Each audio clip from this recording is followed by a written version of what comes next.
শিক্ষার্থী বন্ধুরা কেমন আছো? আজকে আমাদের পাঠ্য বিষয় হচ্ছে প্রত্যয়।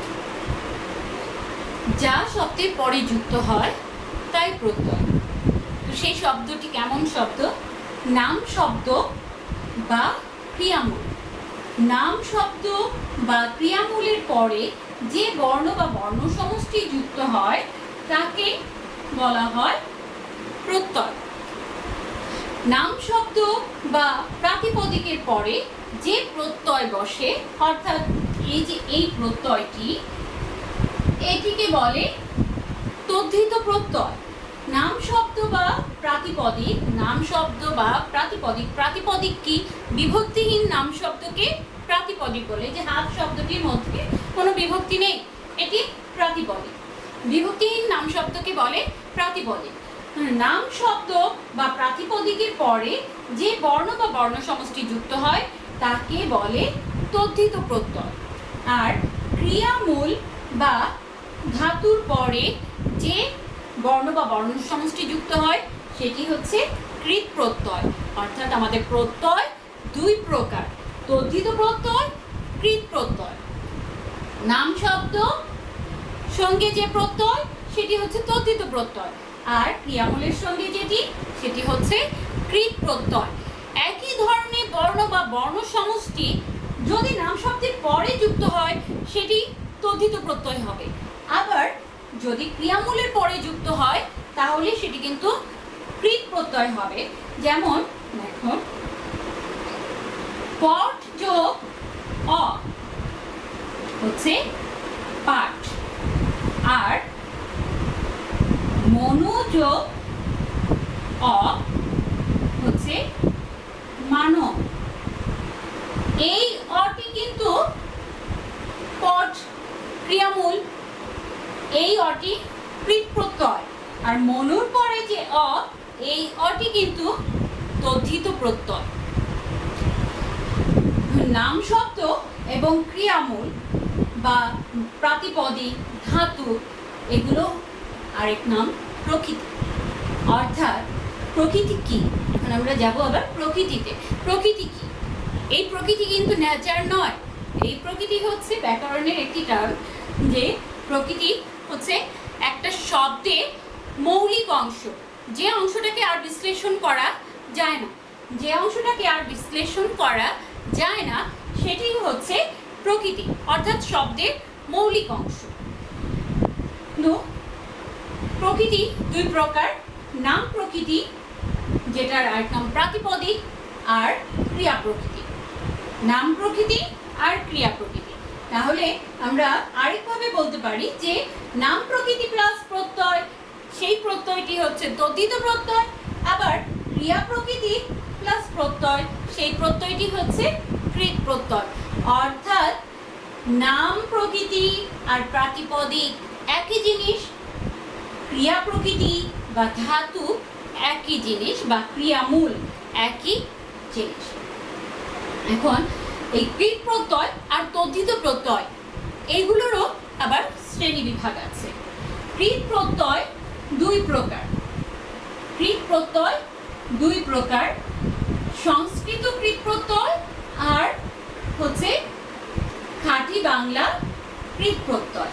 সংস্কৃত আর খাঁটি বাংলা, যেমন এই যে আমি লিখেছিলাম পট যোগ অ, পট শব্দটি কিন্তু সংস্কৃত, মানে পর, পর হচ্ছে বাংলা।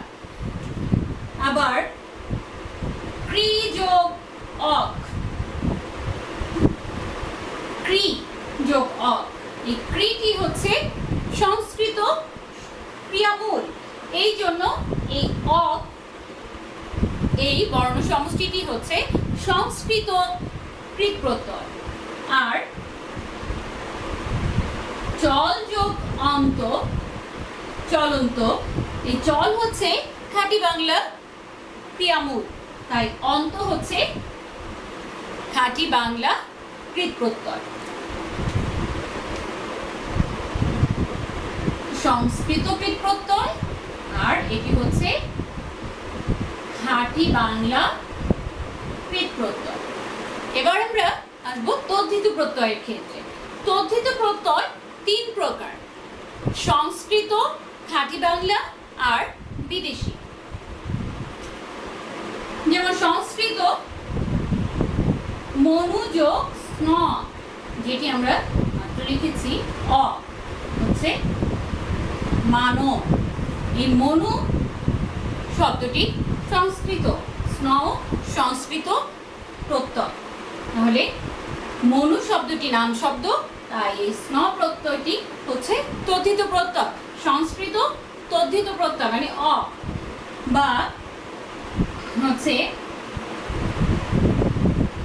বায়ু যোগ ইয়, বায়বীয়, এটিও সংস্কৃত তদ্ধিত প্রত্যয়। নিম যোগ আই, নিম যোগ আই নিমাই। এই আই প্রত্যয়টি, নিম হচ্ছে খাঁটি বাংলা শব্দ, তাই আই প্রত্যয়টি হচ্ছে খাঁটি বাংলা তদ্ধিত প্রত্যয়। নিম হচ্ছে খাঁটি বাংলা নাম শব্দ, তাই আই হচ্ছে খাঁটি বাংলা তদ্ধিত প্রত্যয়। বাজি যোগ কর হবে বাজিকর বা বাজিগর। এই কর হচ্ছে বিদেশি শব্দ, বাজি শব্দটিও বিদেশি, তাই এটি হচ্ছে বিদেশি তদ্ধিত প্রত্যয়।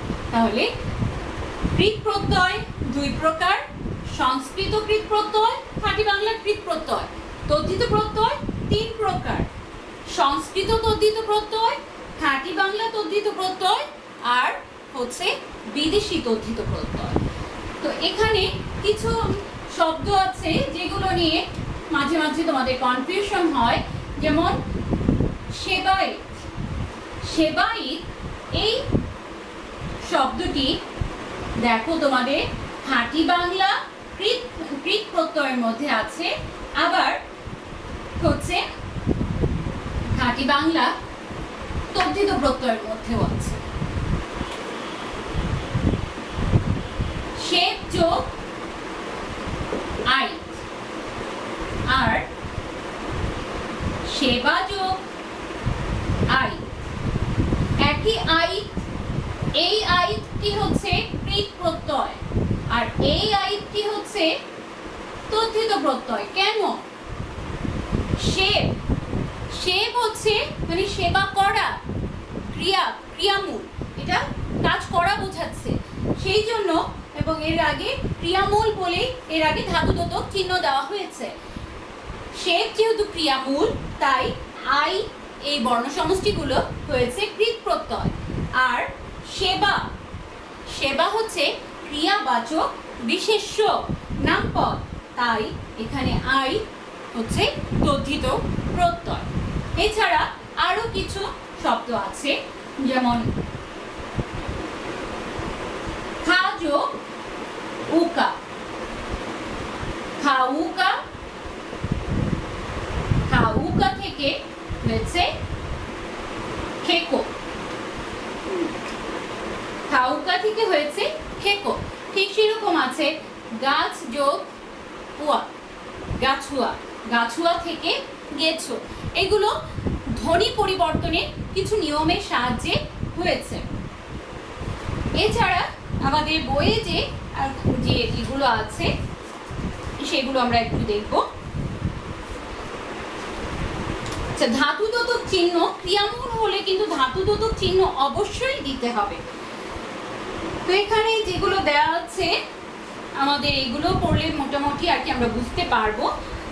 আয়ন প্রত্যয় সংস্কৃত, আমরা সংস্কৃত তদ্ধিত প্রত্যয়টা দেখছি। দেখো যে স্ন অ, মনোযোগ অ মানব হয়ে গেল, দনুযোগ অ দানব, মধুযোগ অ মাধব।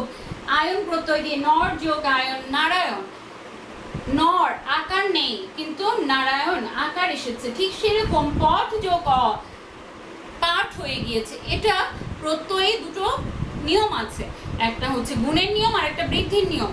বৃদ্ধির নিয়মে অ থাকলে আ হয়ে যায়। তো এখানে বতুক মতুক প্রত্যয় আছে, সংস্কৃত তদ্ধিত প্রত্যয়। এখানে অবজেক্টিভ হতে পারে বতুকটা বর্তমানে কোন প্রত্যয় হিসেবে ব্যবহৃত হয়? বান। দেখো বাংলা তদ্ধিত প্রত্যয়গুলো ঘাম যোগ আছি ঘামাচি, ব্যাং যোগ আছি ব্যাঙাচি, আন প্রত্যয় আছে আনি প্রত্যয় আছে, এরকম আবার আর প্রত্যয় আছে কুম যোগ আর কুমার। এই যে গাছ জুকুয়া গাছুয়া থেকে গেছো, গা জুকুয়া গাওয়া থেকে গেও। বিদেশি তদ্ধিত প্রত্যয়গুলো আনা আছে বাবু যোগ আনা বাবু আনা, মুদিখানা, ঘুষখোর, কারিগর, বাবুগিরি, মুটেগিরি, এগুলো হচ্ছে এখানে গিরি বিদেশি তদ্ধিত প্রত্যয়, বাবু শব্দটিও বিদেশি। তো এই হচ্ছে আমাদের প্রত্যয়ের মূল কথাগুলো, মানে প্রত্যয় কি, কাকে বলে, কত প্রকার, এগুলো অবজেক্টিভ হবে। আবার এখানে হয়তো সেবাযোগ আই, এখানে আই প্রত্যয়, কোন প্রত্যয়, তদ্ধিত প্রত্যয়। আবার যদি দেওয়া হয় শেষ যোগ আই, এখানে আই কোন প্রত্যয়, কৃত প্রত্যয়। আবার একটা শব্দ দিয়ে বলা হতে পারে তোমাদেরকে, ধরো চলন্ত, চলন্ত শব্দটি কোন প্রত্যয়ের সাহায্যে গঠিত হয়েছে, কৃত প্রত্যয়ের সাহায্যে গঠিত হয়েছে। তো এইরকম ছোট ছোট শব্দগুলো দিয়ে অবজেক্টিভ হতে পারে। তো আমাদের আজকের পাঠের বিষয় এ পর্যন্তই। আমরা আগামী ক্লাসে পরবর্তী যে পাঠটি আছে সেটি নিয়ে আলোচনা করব। আজকে এখানেই শেষ। সবাই ভালো থেকো, সুস্থ থেকো, সকলকে অনেক অনেক ধন্যবাদ।